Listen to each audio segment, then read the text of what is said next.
Night in a hospital has its own kind of heartbeat. It doesn't pulse like the city outside, it hums through monitors, ventilators, and the faint shuffle of rubber soles across linoleum floors. Machines breathe for those who can't, coffee reheats into something that no longer tastes like mercy, and the nurses learn to move without sound as if silence itself were another patient they're trying to keep alive. Nurse Lidia had lived inside that rhythm for 19 years.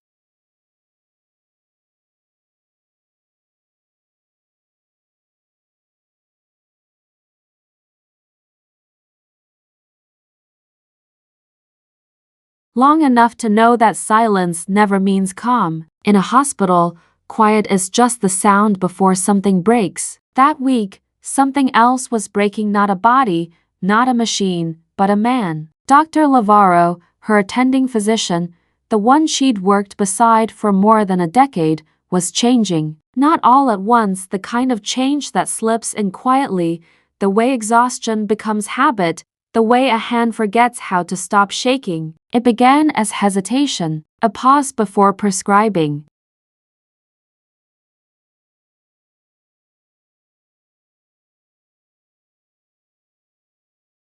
A name repeated twice as if to buy himself time, a lab value ignored, the kind of small mistakes that live inside big ones. He had always been the model of precision. Pressed white coat, shoes that never squeaked, notes that could have been carved in stone. He carried the air of someone the world trusted with its worst moments. Now, he looked like a man who had stopped trusting himself. Lidia noticed first because nurses always notice first.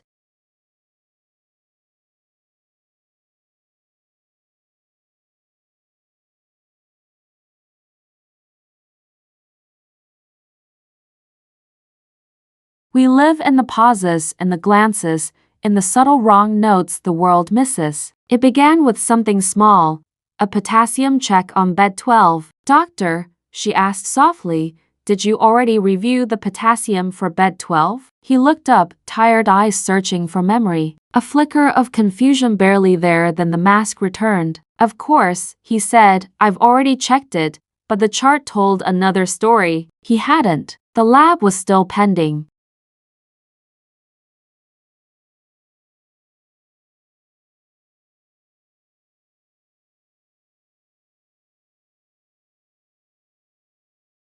She corrected it silently, initialed the space herself, and went back to her rounds. Hospitals don't reward confrontation, only containment. It was easier to fix it quietly than to call attention. Still, she couldn't shake it. The unease lingered like the echo of an alarm that had already stopped. The next night, the tremor grew. Not in his hands, in his focus. He wrote the same antibiotic dose twice, nearly doubling it for a frail patient. Lidia caught it seconds before the infusion began.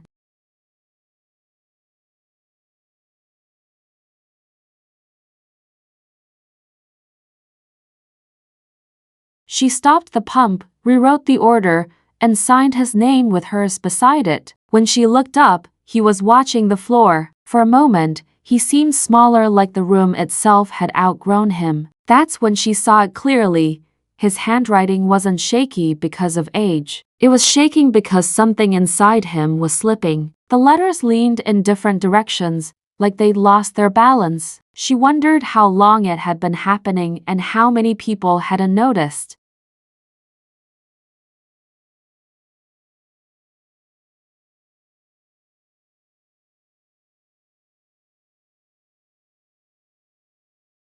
On the third night, his coat was stained with coffee, buttons undone, eyes unfocused. He leaned over a bed and said, "Mr. Vega, you're doing better today." The patient blinked, confused, because Mr. Vega had died that morning. Different floor, different name. The silence that followed was colder than any reprimand. The young resident looked away. Lidia swallowed hard. No one corrected him, not out of fear but pity. Sometimes compassion and cowardice share the same voice.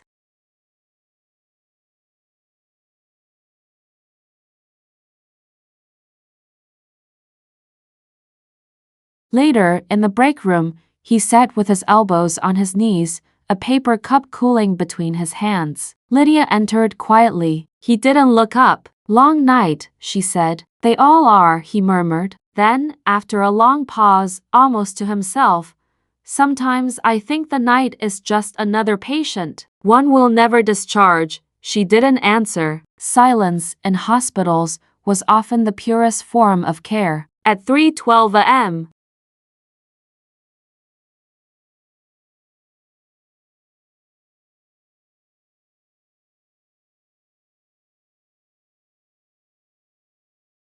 the heart monitor in bed 7 screamed a flat, metallic alarm that sliced through the corridor. Lydia ran. The resident followed. Dr. Álvaro arrived seconds later, breath uneven, eyes sharp but distant. He looked at the screen.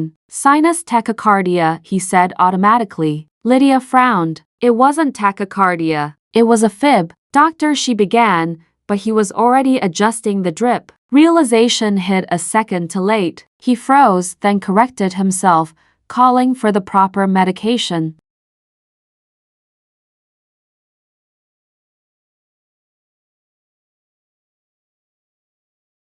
The patient stabilized. The room calmed, but something in him didn't. He wrote the report with hands that trembled so hard the pen nearly tore through the page. By morning, he was gone from the ward. The day staff replaced the night team like a shift in weather. Laughter drifted from the nurse's station, the careless kind that comes only with daylight. Dr. Álvaro forgot to sign his notes again, someone said. "Maybe he needs a break," the others chuckled. Lydia didn't.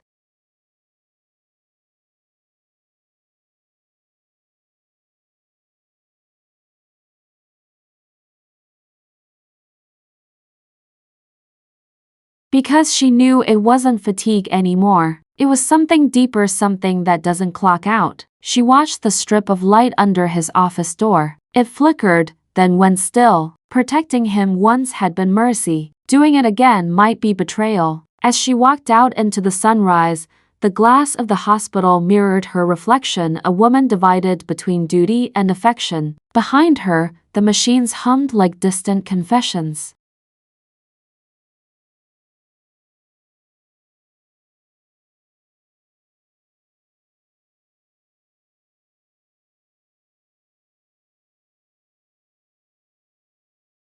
And as she stepped into the morning, she made a decision she didn't yet understand. Tomorrow night, she would start writing everything down. The following night began like all the others with the slow arrival of darkness that didn't mean rest, only another round of endurance. Hospitals don't really have nights. They have long hours stitched together by alarms and fluorescent light. Even time seems to forget how to behave in those hallways. Minutes stretch, then vanish.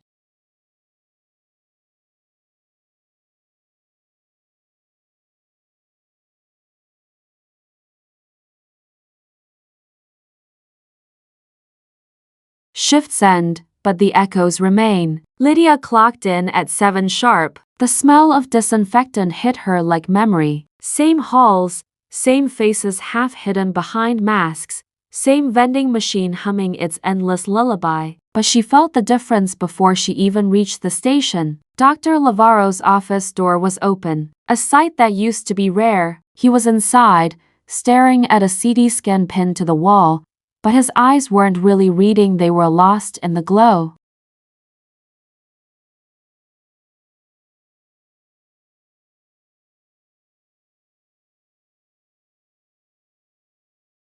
"Evening, doctor," she said softly. He startled, as if he'd been caught doing something forbidden. "Lydia, you're early, I'm on time."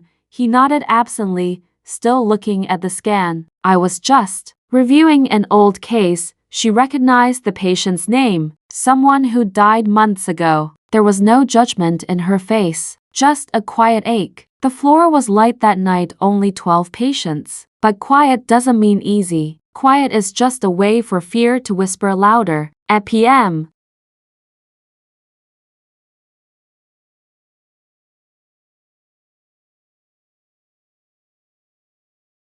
she found Álvaro at the computer, typing progress notes that didn't make sense. 2 of them were duplicates, same text, same timestamp, copied word for word into different files. He didn't even notice. The cursor blinked at the end of a half-written sentence.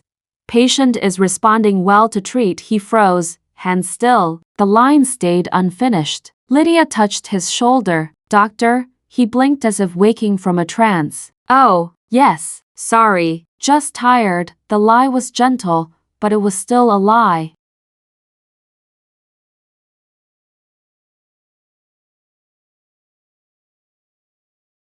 At 10:30, an elderly man in bed 5 began coughing violently, oxygen saturation dropping fast. Lydia called for help. Álvaro arrived, movements slow but deliberate. He ordered epinephrine, then hesitated mid-sentence. The resident waited for the dosage. Silence. Doctor? He stared at the monitor, sweat forming on his temple. Lydia repeated quietly, "How much, sir?" He blinked, finally said a number to high. Dangerously high. She hesitated.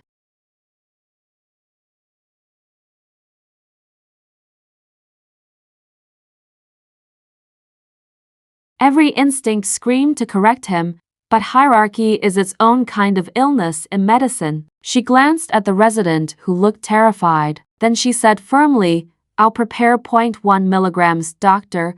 Not what he'd said what was right. He looked at her for a long second, then gave a small nod. Maybe he realized she'd just saved a life. Maybe he didn't. The patient stabilized. Álvaro stepped out. Lydia followed him into the corridor. He leaned against the wall, rubbing his eyes.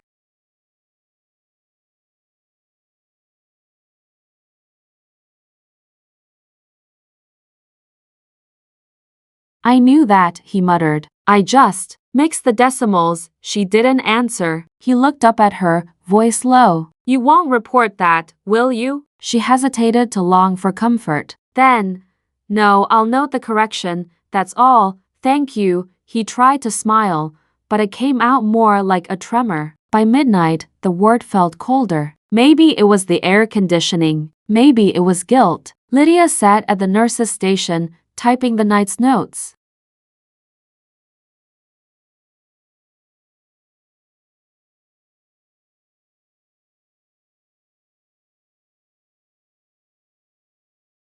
Her fingers trembled slightly as she wrote her first unsent message. Patient 5 incident corrected. Dr. Álvaro appeared disoriented. Further observation recommended. She stared at it for a long time, then deleted it. Instead, she wrote, "Vitals stabilized. No further events." Sometimes, silence is a kind of complicity. But she wasn't ready to betray him, not yet. At M, she found him in the supply room, standing perfectly still in front of the freezer unit.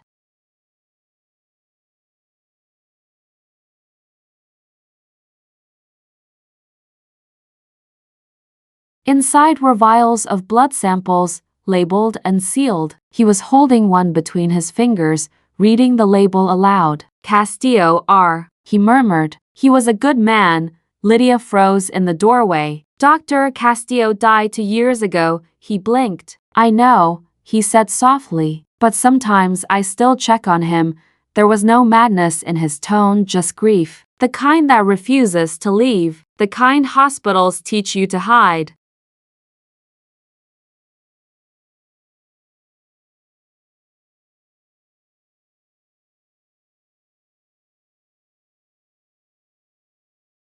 She guided him gently out of the room, like one might guide a patient lost in the wrong corridor. He didn't resist. He just whispered, "They don't tell you this part in medical school, do they? That saving lives costs pieces of your own."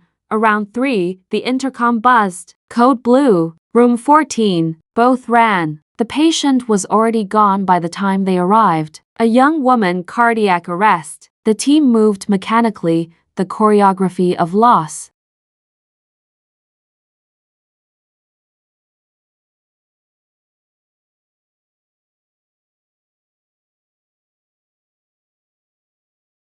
When it was over, Álvaro stayed by the bed, staring at the still body. Everyone else left. Lydia lingered. He whispered something, barely audible. "She looks like my daughter." Lydia's chest tightened. He didn't have a daughter, at least, not that she knew of. But grief often invents its own ghosts. He placed a hand on the woman's shoulder and said, "I'm sorry," then turned and walked out, leaving his stethoscope behind.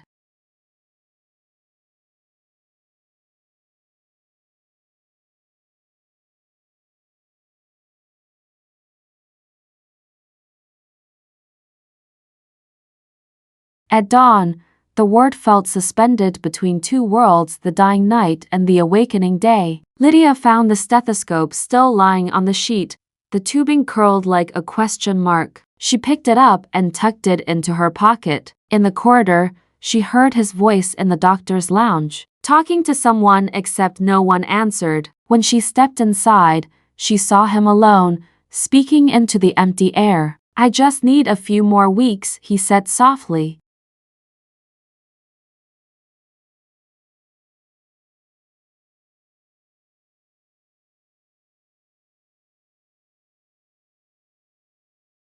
Then he looked at her reflection in the glass door. "Right, Lydia?" Her throat went dry. "Yes, doctor. Just a few more weeks," but she knew the truth, they didn't have weeks. Maybe not even days. At sunrise, she opened her notebook and began to really write. Everything she'd seen, every symptom, every silence. The way his sentences faded mid-air. The way his hands lingered over the wrong files. The way he looked at ghosts as if they were colleagues. She didn't write his name, not yet.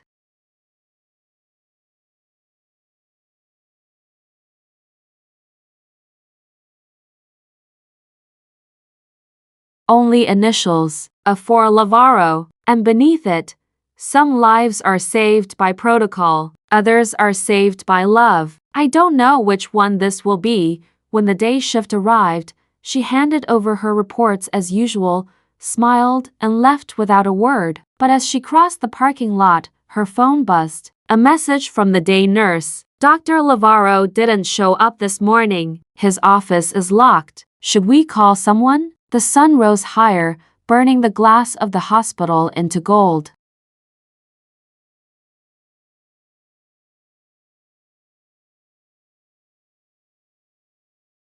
Lydia stopped walking. Her hands trembled as she typed back a single line. "I'm coming in." When Lydia returned to the hospital, the sun had already surrendered to the gray of morning. The parking lot was half empty, the kind of emptiness that feels like an accusation. She walked fast, not because she knew what she would find, but because she didn't. Inside, the corridors glowed with that strange, colorless light that only hospitals know. People moved softly, like ghosts pretending to be alive.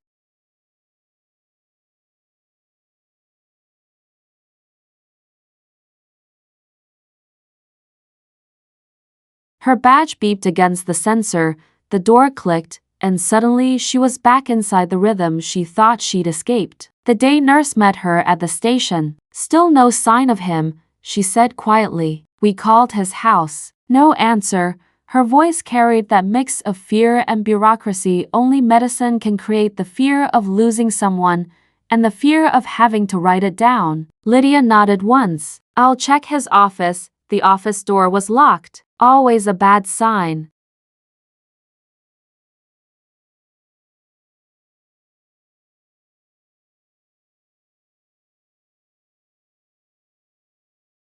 She knocked twice, waited, then used the staff key. The click of the lock echoed too loudly. Inside, the blinds were half drawn. The desk was cluttered, something he never allowed. Charts scattered like fallen feathers, a cup of coffee untouched, its surface a thin sheet of dust. The air smelled faintly of alcohol pads and something older, paper perhaps. Time itself. She called out softly. "Doctor," no answer. Only the hum of the air conditioner and the slow drip of a leaking faucet in the sink.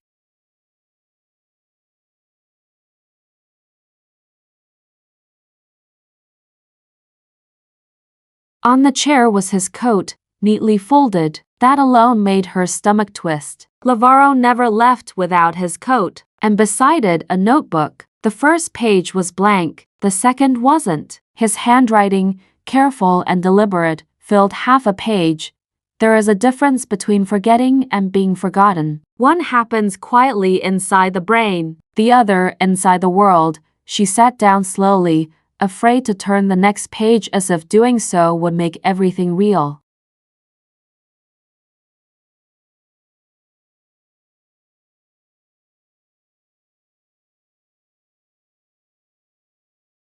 I started losing time months ago. Minutes at first, then names, faces. I've been covering it well, too well maybe. If you're reading this, you've probably already seen it. Lydia's breath caught. Her hands trembled as she turned another page. There's a cruelty in knowing what's happening to you. I've diagnosed dementia a dozen times in others. I never imagined I'd recognize it in myself. A sound escaped her, half sob, half silence. The kind nurses learn to swallow.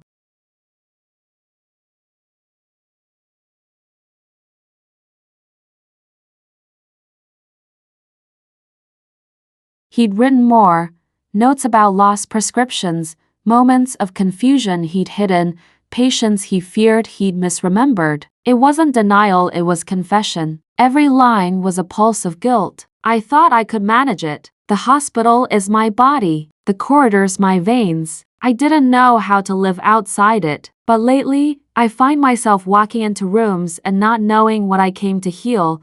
Lydia closed the notebook gently. Her reflection wavered in the glass of the framed diploma on the wall.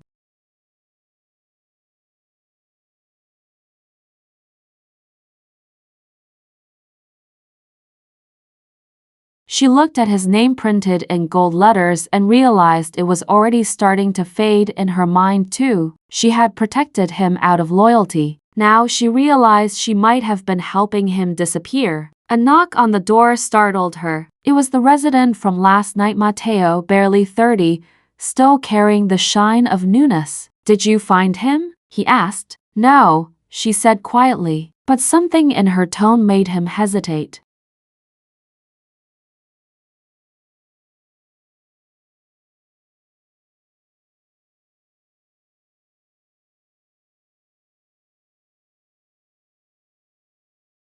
What's going on? She thought of lying, but the lie felt too heavy. Dr. Álvaro is unwell, she said simply. Not physically, mentally. Mateo's eyes widened. You mean? She raised a hand. Don't say it out loud. Not yet, because once you name something in a hospital, it becomes a case. And she wasn't ready for him to become a case. They searched the building together, the cafeteria, the on-call room, even the chapel. No sign of him.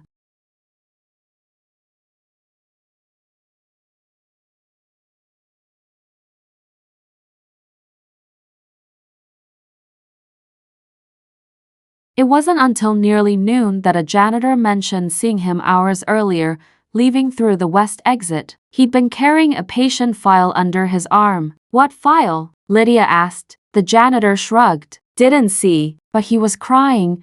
The sentence landed like a heartbeat on a monitor, soft, then fatal. Doctors don't cry easily. When they do, something inside them has already broken. That afternoon, Lydia sat by the window of the staff lounge, the city stretching below in soft blue haze.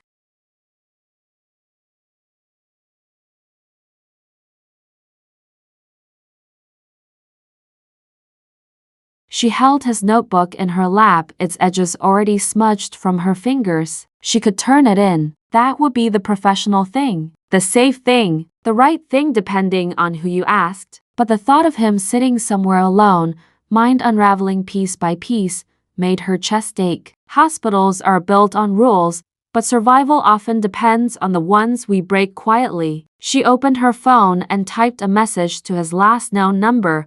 Doctor, please, let me help. No reply.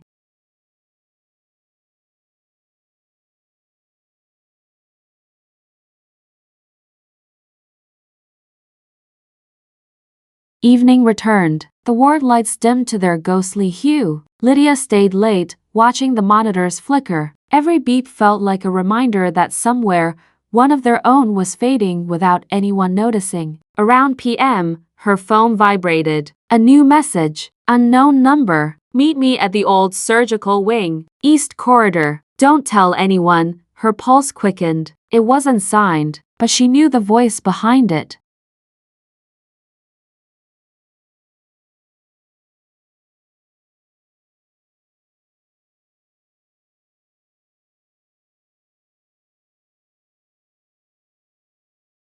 The East Corridor had been closed for months. Renovations halted, half the lights burned out. The air smelled of dust and antiseptic. She walked slowly, her shoes echoing softly. A shadow waited near the window. Álvaro. He looked smaller somehow. No coat, just a wrinkled shirt. Dark circles beneath his eyes. In his hands, the patient file. I didn't want them to take it, he said, before she could speak. It's hers. He held it out. Lidia took it carefully. The name on the tab made her freeze.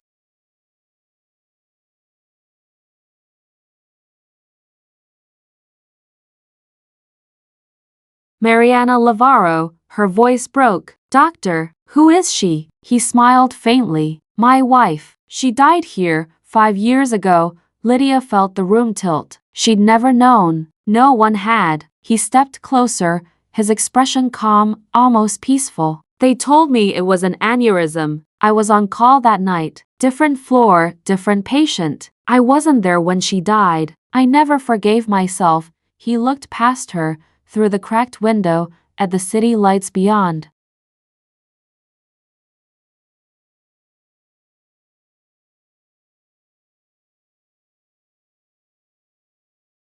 Since then, I think, I stayed because I didn't know how to leave her behind.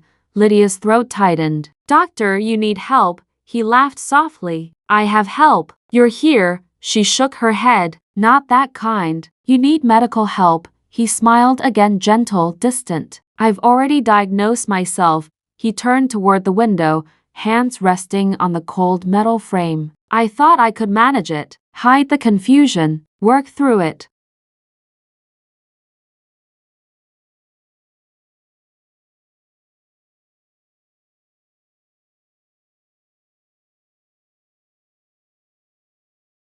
But last night, when the girl in 14 died, for a moment, I thought it was her. Mariana, Lidia's eyes stung. Please, let me take you downstairs. We'll find someone you trust. No, he whispered. There's no protocol for forgetting your own life. For a long moment, they stood there, two silhouettes framed by flickering light, surrounded by the hum of a corridor that time itself had abandoned. He turned back to her. Promise me something, anything.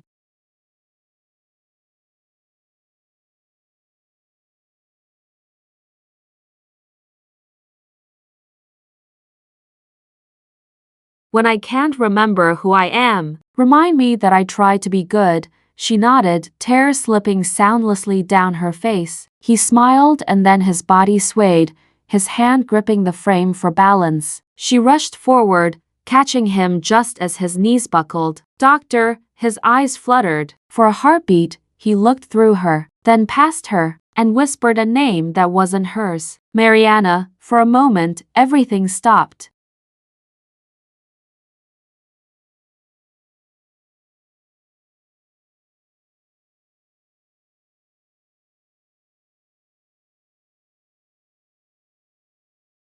The lights hummed, the corridor leaned sideways, and Lidia's hands pressed against his chest as if trying to anchor him to the world. Doctor, stay with me. Álvaro's head lolled forward. He was pale, the color of morning paper. She laid him down gently on the floor, her training taking over before the fear could. 2 fingers to the neck, pulse weak, but there. Breathe, she whispered. Come on, breathe.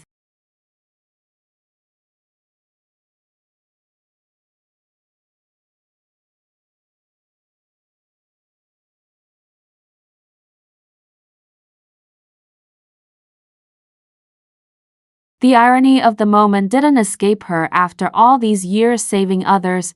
Now she was resuscitating the man who had taught her how. His eyelids fluttered. He mumbled something incoherent, a mixture of medical jargon and memory. Lidia caught fragments, Pressure. 8.5. Mariana. Potassium. He was still somewhere between the world of medicine and the world of ghosts. She fumbled for her phone and called the emergency code. Medical team to East Corridor, she said quickly.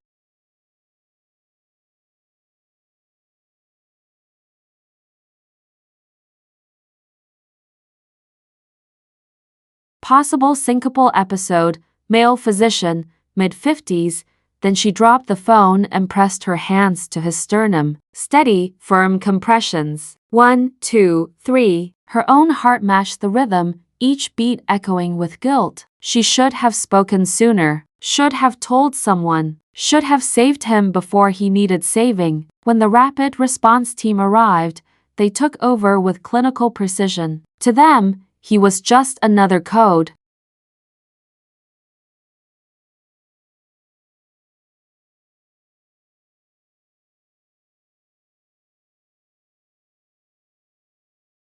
To her, he was everything the hospital had ever meant. They lifted him onto the stretcher. She followed, walking beside, her fingers still smeared with the faint scent of antiseptic and sweat. In the herb, the attending physician, a young woman with sharp eyes, looked up at Lydia. What happened? Lydia hesitated. He collapsed, she said. Possible arrhythmia. He's been overworked. The doctor frowned, scanning the monitors. Overworked doesn't explain this blood pressure.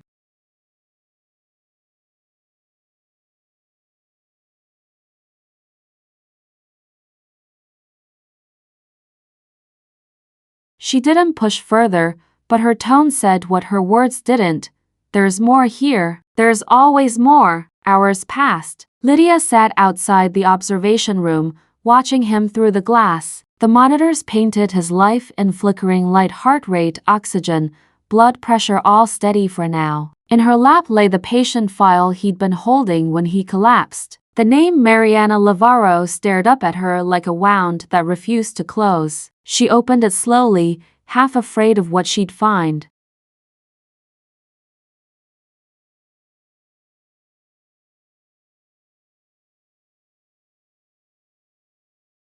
Inside, clinical notes from 5 years ago, lab results, surgery reports, and at the bottom, a discharge summary never signed. Because she hadn't been discharged, Lydia read the first lines aloud under her breath. Female, 42 years old, admitted with severe headache and blurred vision. CT scan revealed subarachnoid hemorrhage. Surgical intervention indicated but delayed due to unavailability of or. Her voice faltered. Delayed. A single word that has killed more patients than any disease.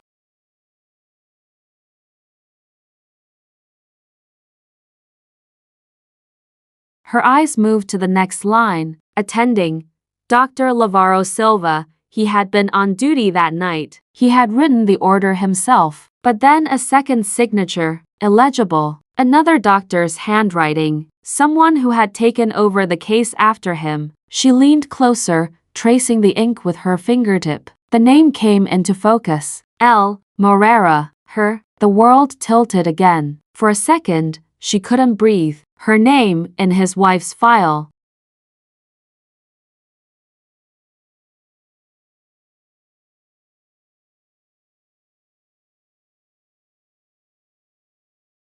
Her hands, the ones that had cared for hundreds, had been the last to touch the woman he loved. The realization hit like a defibrillator to the chest. She'd been a junior nurse then, new to the ward, terrified of doing something wrong. She remembered the night vaguely, the power outage, the chaos, the woman in room 3 who'd come in with a brain bleed, the doctor shouting for a second for a line, the urgency, the light failing just as the monitor screamed.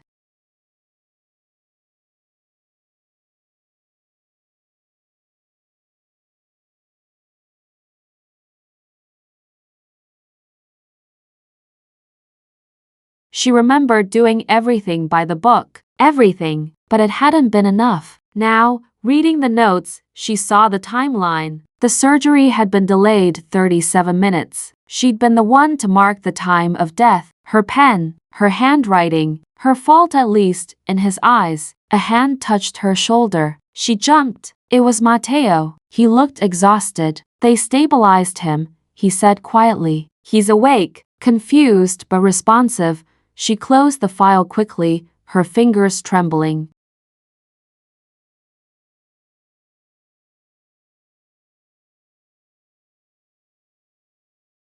Thank you, she whispered. He's asking for you, Matteo added. Only you. The words felt heavier than any order. Inside the room, Álvaro looked smaller, diminished by the machinery surrounding him. Oxygen cannula under his nose, 4 lines branching like pale veins of light. He turned his head when she entered. Lydia, his voice was dry, paper thin. She tried to smile. I'm here. He gestured weakly toward the file in her hands. You found her, yes.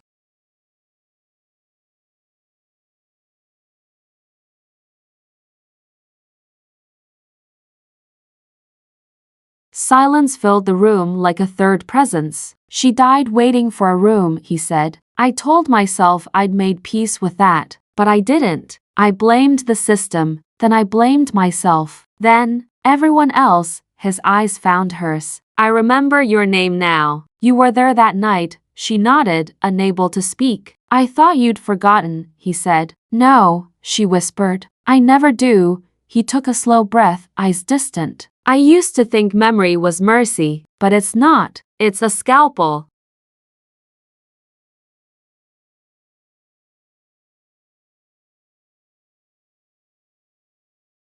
And I've been cutting myself open for years. Lydia felt tears rise but forced her voice steady. Doctor, you need rest. We'll help you. Will he interrupted softly. Do you believe in forgiveness? She hesitated. In hospitals, we believe in discharge. It's the closest thing we get. He smiled faintly. That's good. Maybe that's what I need, a discharge from myself. His pulse monitor beeped steadily, calm, rhythmic, almost defiant.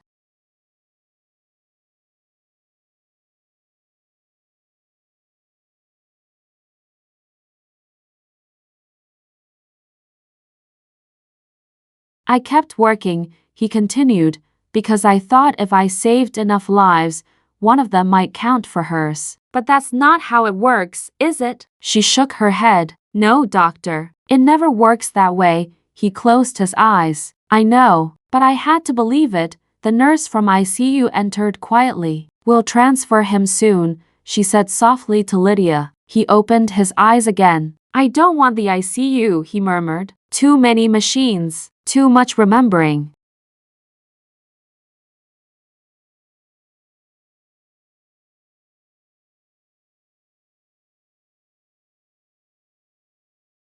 We need to monitor you, Lydia said gently. He nodded faintly. Just promise me one thing, anything. Don't let them write me off as a diagnosis. Not yet. She took his hand. I won't. When they wheeled him away, she followed as far as the elevator. The doors closed between them with a quiet mechanical sigh. She stood there long after the lights faded, the file still pressed against her chest like contraband. Inside it, between the pages, she found one last note folded, handwritten, old.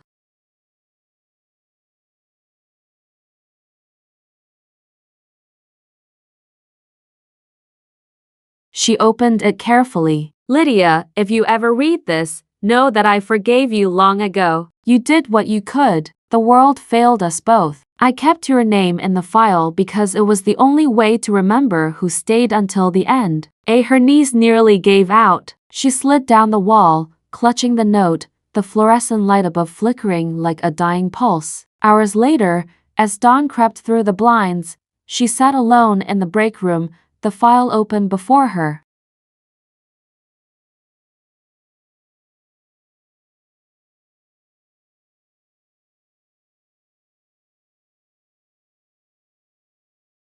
Her own handwriting stared back, young and unsure. Beside it, his steady even in grief. 2 timelines crossing in a single chart. The monitor from down the hall beeped faintly, a distant reminder that life goes on, that hearts restart, that silence doesn't always mean ending. She whispered into the empty room. You were good, doctor. You were good. The intercom crackled to life. Code blue. ICU. Room 2. Her body moved before her mind did.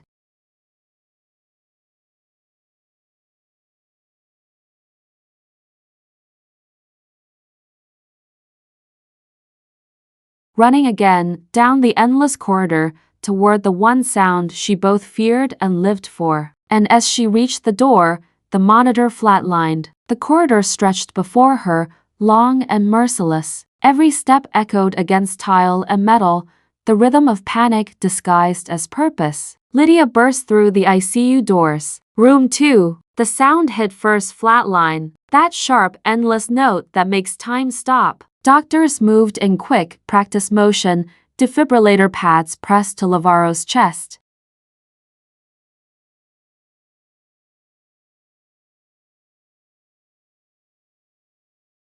Charging clear, his body jolted once, then settled. No response. Again, the nurse repeated the motion, another shock, another pause. Lydia stood frozen in the doorway, the same way patients' families do when hope is slipping quietly out of the room. She wasn't supposed to be here. She wasn't part of the code team, but she couldn't move. Clear, another shock. Still nothing. The attending looked at the monitor, then at the clock. Time of death, wait.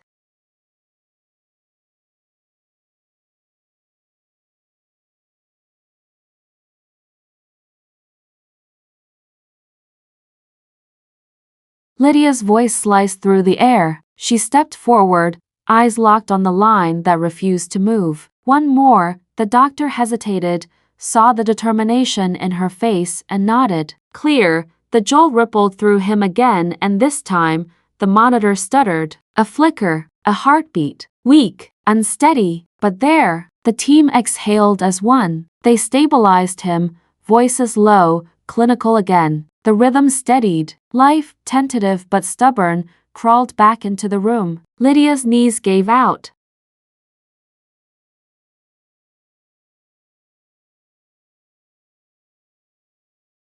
She leaned against the wall, tears she hadn't planned on spilling finally breaking through. When it was over, the attending turned to her. You shouldn't have been in here, she said gently. Lydia nodded. I know. The doctor looked at her, eyes softening. But thank you. Lydia didn't answer. She just looked at the monitor, at the slow pulse reclaiming its place, and whispered, Welcome back. For the next 2 days, Álvaro drifted in and out of consciousness, sometimes lucid, sometimes lost.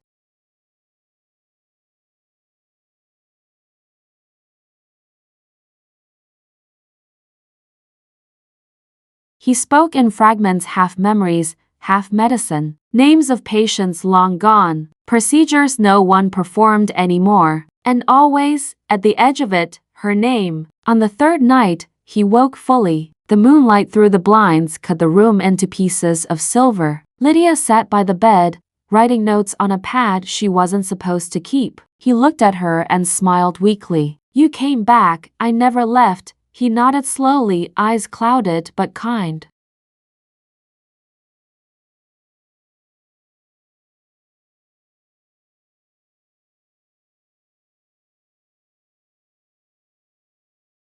Do you remember the first time you saw me? Yes, she said softly. You corrected me in front of the entire staff.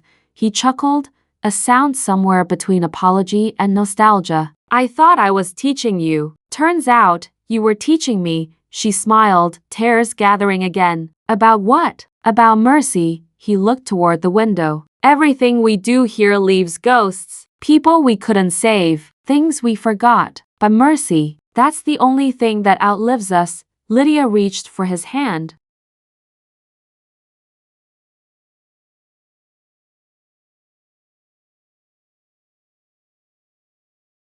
It felt weightless, fragile, like the touch of someone already halfway between here and somewhere gentler. I should have told someone, she whispered, about what was happening to you.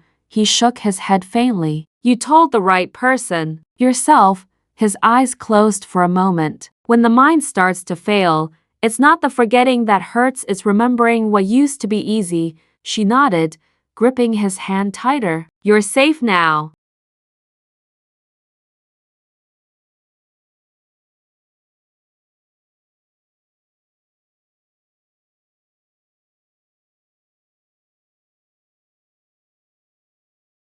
Safe, he repeated, as if testing the word's meaning. Then quietly, Lydia, I left something for you. In my desk. Bottom drawer, what is it? He smiled faintly. You'll know. He slept again. Peacefully this time. The monitors hummed like lullabies, and for the first time in weeks, she let herself rest. The next morning, when she returned with fresh coffee, the bed was empty, sheets neatly folded, monitor silent. A nurse she didn't know looked up from the chart. Are you here for Doctor?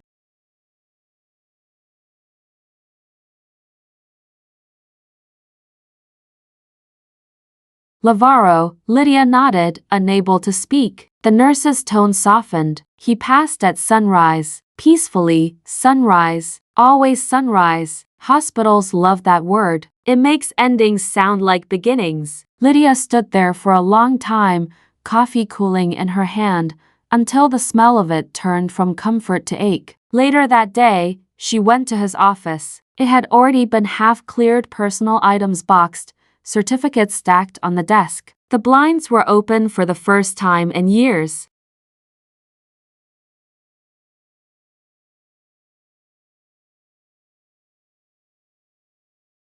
Dust motes danced in the light like tiny souls rehearsing freedom. She sat in his chair. The world felt smaller from that side of the desk. Her hand reached for the bottom drawer. Inside, a sealed envelope with her name written in his neat, deliberate script. Just Lydia, nothing else. She opened it with trembling fingers. Inside was a single page from an old patient chart, blank, except for a line written in blue ink.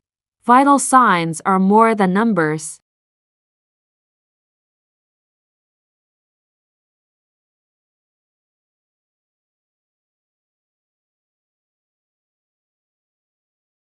They're the small proofs that we're still trying. When mine fade, keep watching others. That's how you'll know I'm still here. She pressed the paper to her chest, tears blurring the words. In the weeks that followed, the hospital moved on the way hospitals always do. New patients, new emergencies, new names on the schedule. His office became someone else's. His absence folded neatly into routine.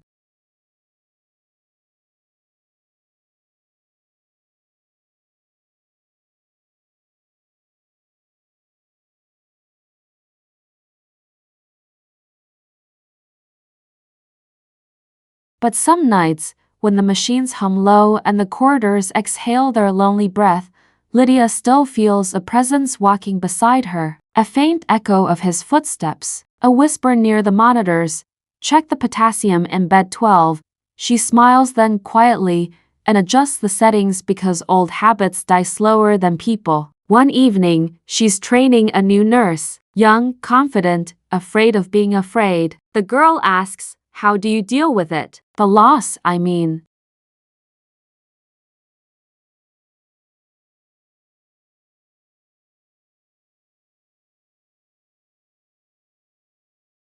Lydia thinks for a long time before answering. We don't deal with it, she says. We carry it. It's what keeps us human. The girl nods slowly, not yet understanding. She will. Everyone here eventually does. Before leaving the room, Lydia glances at the monitor. The numbers blink softly, heart rate, oxygen, pressure, each one a whisper that life, in all its fragile stubbornness, continues. And for the first time in months, she breathes without fear. Outside, the night hums.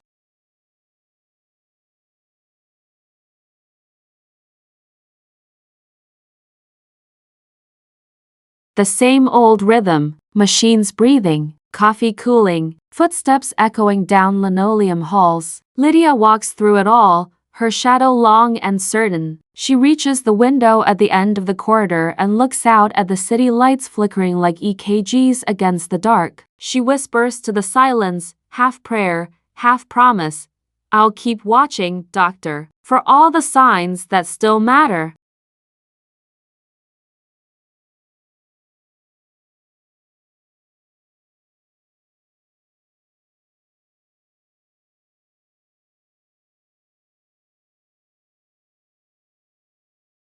And as she turns to begin her rounds, the monitors down the hall sync for a heartbeat steady, alive, like a message returning from somewhere merciful.